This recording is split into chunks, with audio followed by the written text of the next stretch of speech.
복음은 처음부터 예수님의 계보에 대해서 기록을 하고 시작을 하고 있습니다. 족보죠.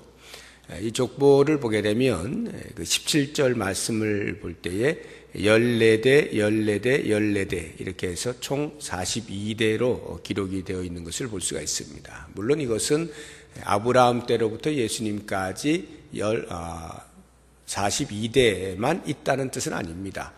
중간중간에 이제 생략된 분들이 있죠. 그 누가복음만 해도 헤아려 보면 53대가 기록이 되어 있는 것을 볼 수가 있습니다. 그러니까 이것은 단순히 역사를 기록하겠다라고 하는 뜻을 가진 것만은 아니다 하는 것을 알 수가 있죠. 마태가 이것을 기록할 때에는 나름대로 전달하고자 하는 신학적 의미가 있음을 우리가 먼저 알고 이 족보를 살펴보면 좋을 텐데, 오늘 이 족보의 말씀에서 우리가 생각해 볼 것 몇 가지 같이 묵상하면서 하나님의 은혜를 구했으면 좋겠습니다. 가장 먼저 이 족보를 기록하고 있음은 예수 그리스도의 이 땅에 오심이 하나님께서 이미 구약의 시대부터 약속해 주신 그 언약의 성취로서 오셨다 하는 것을 알게 해줍니다. 그 1절 말씀을 보게 되면 아브라함과 다윗의 자손 예수 그리스도 이렇게 소개를 하고 있습니다. 아브라함과 다윗의 자손을 굳이 밝히고 있는 것이 바로 언약대로 오셨다라고 하는 것을 알리시기 위함인 것입니다. 언약의 성취라고 하는 것이죠. 아브라함에게 창세기 12장부터 쭉 보시게 되면 계속해서 하나님께서 약속의 말씀을 주시죠. 내 씨로 말미암아 복을 얻을 것이다. 큰 민족을 이루게 될 것이다. 번성하게 될 것이다. 라고 하는 이러한 약속의 말씀을 주시죠. 그 씨가 이제 이삭으로부터 해서 쭉 내려와서 예수 그리스도에게서 성취가 되죠. 그래서 아브라함에게 큰 민족을 이루어 번성케 하겠다라고 하는 그 약속의 말씀이 예수 그리스도에게로부터 성취되면서 그리스도 안에 있는 새로운 공동체로 인하여서 큰 민족을 이루는 것을 보게 되고, 오늘날 우리가 그와 같은 사실들을 목도하고 있으며 이것은 계속하여 진행 중에 있음을 알게 되는 것입니다. 이런 아브라함에게 주신 그 언약뿐만이 아니라 다윗도 역시 하나님께서 언약을 주시죠.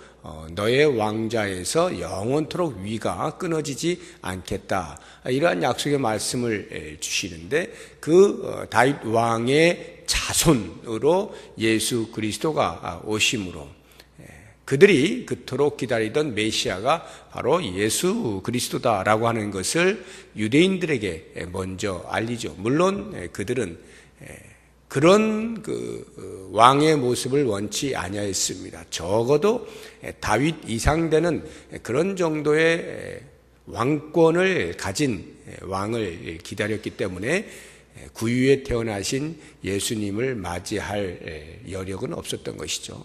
그러나 이 마태는 정확하게 예수 그리스도가 다윗 왕을 이은 진정한 온 열방의 왕으로서, 만민의 왕으로서 이 땅에 오셨음을 분명하게 보여주고 있는 것입니다.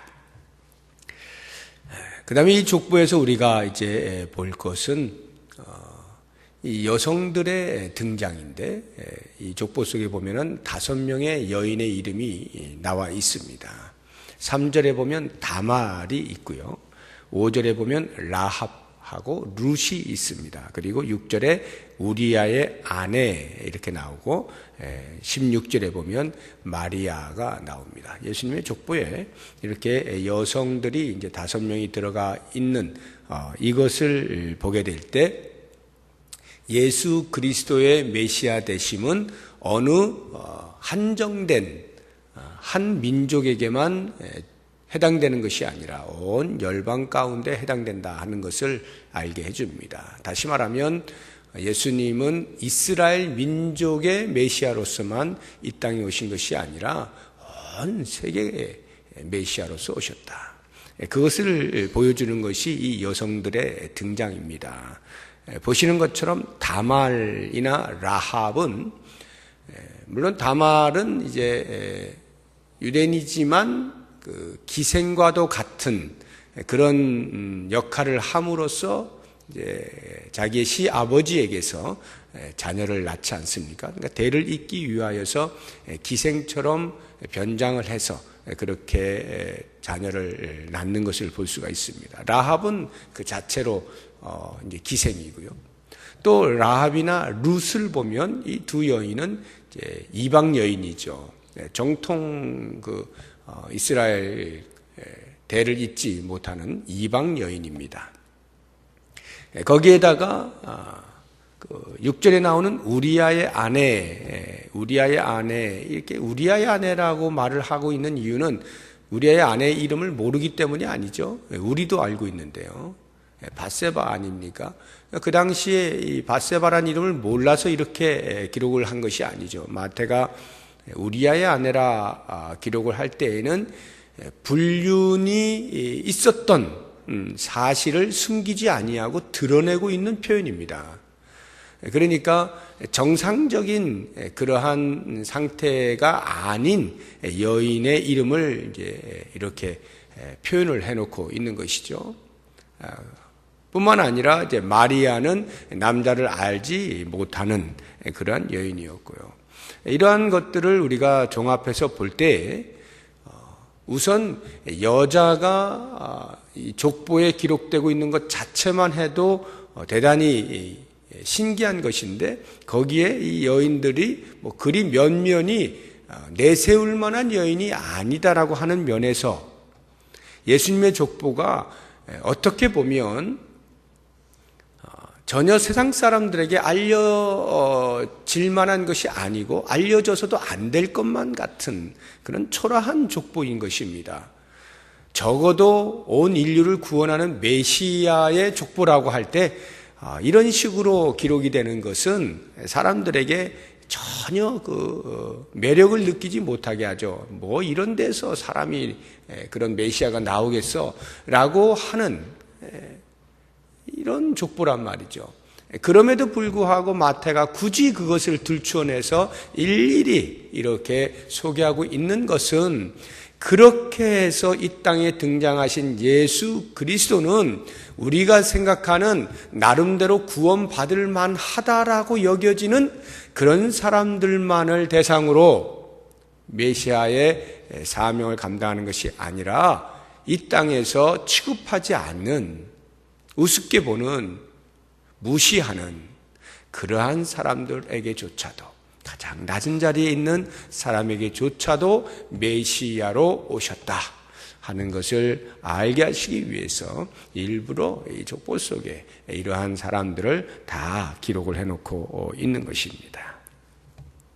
마지막 세 번째로 우리가 볼 것은 예수 그리스도의 이 땅에 오심은 전적인 하나님의 은혜라고 하는 것을 알게 해줍니다.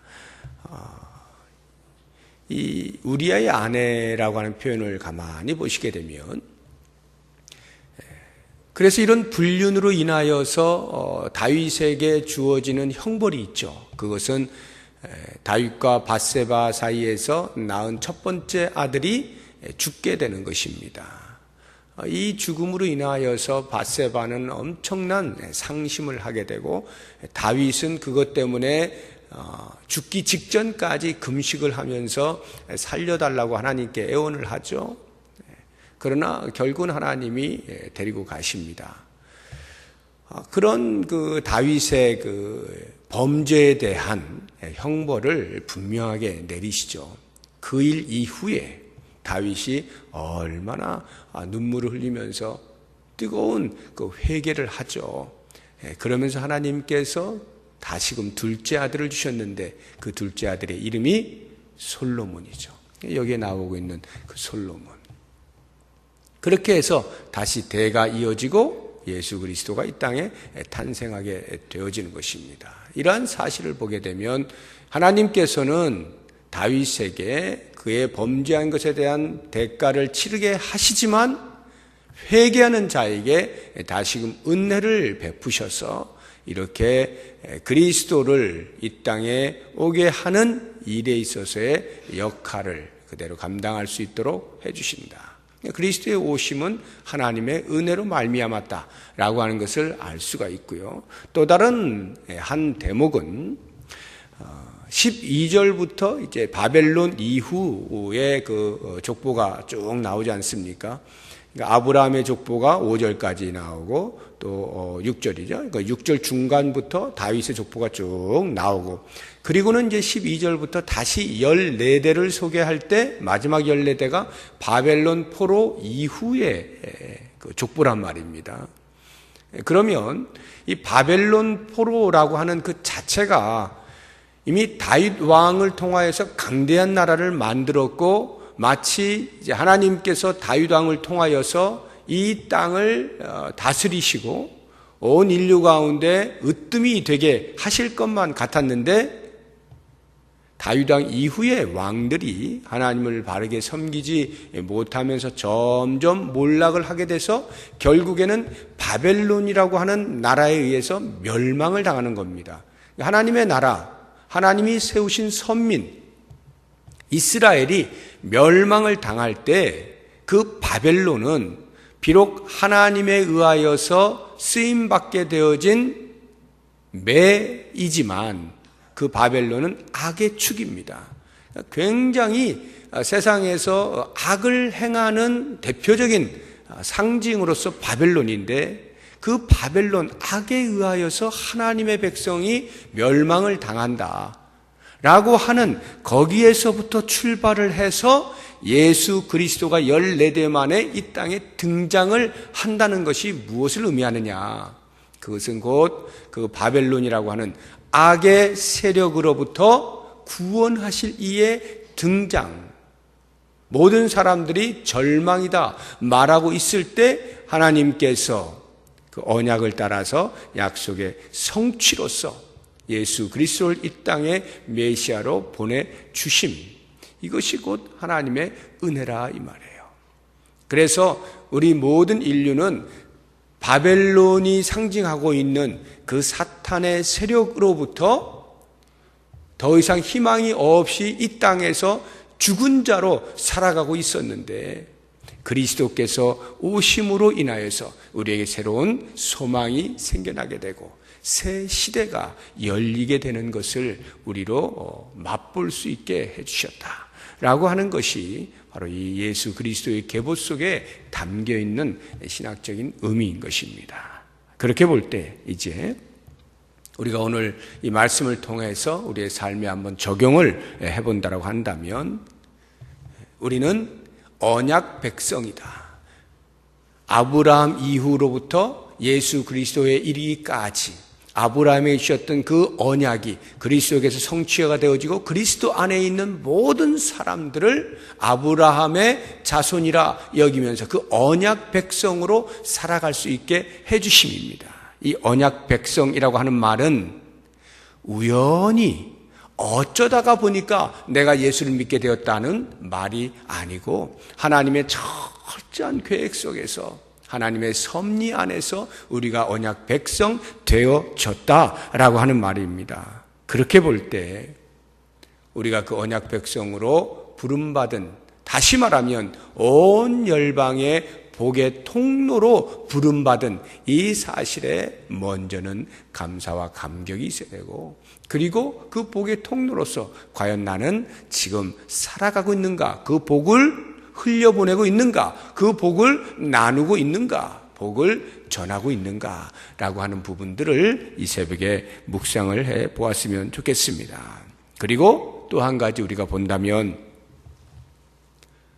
다윗 왕의 후손으로 오신, 자손으로 오신 예수 그리스도, 이스라엘의 왕뿐만이 아니라 온 인류, 온 우주 만물의 왕으로 오신 예수 그리스도를 과연 나는 나의 삶의 왕으로 모시고 내 삶의 주인으로 모시고 그분의 통치를 받기로 작정하고 있는가, 그 통치 아래 있는가 라고 하는 부분들을 이 새벽에 살펴보면서 왕이신 주님, 제 마음 중심에 오시옵소서. 나를 다스려 주옵소서. 내가 당신의 통치 앞에 순종하겠습니다. 온전히 왕으로 섬기겠습니다. 라고 하는 이러한 신앙적 결단이 있기를 바라고, 마지막 한 가지 우리가 적용해 본다면, 이렇게 은혜로 오신 예수 그리스도, 우리가 다른 어떠한 나의 공로가 아닌 오직 은혜로 말미암아 구원받은 자로 부름받았다라고 할 때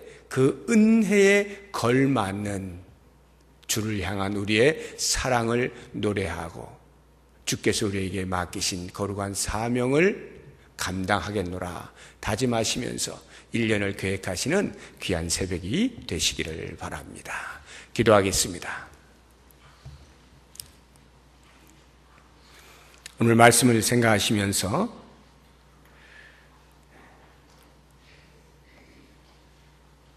예수 그리스도께서 이 땅에 오심이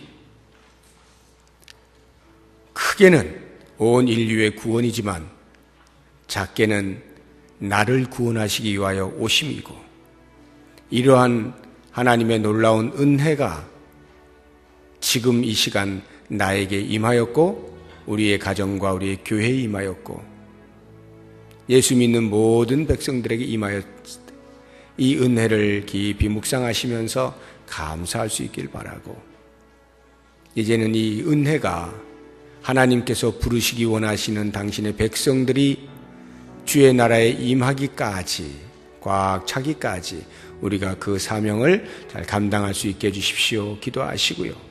또 우리의 삶에 있어서 오직 예수 그리스도만을 왕으로 섬기고 그리스도께 온전히 내 삶을 내어드리며 그분의 다스리심을 받고 그분의 뜻을 이루어 드릴 수 있기를 위해서 간절한 마음으로 우리 통성으로 잠시 기도하도록 하겠습니다.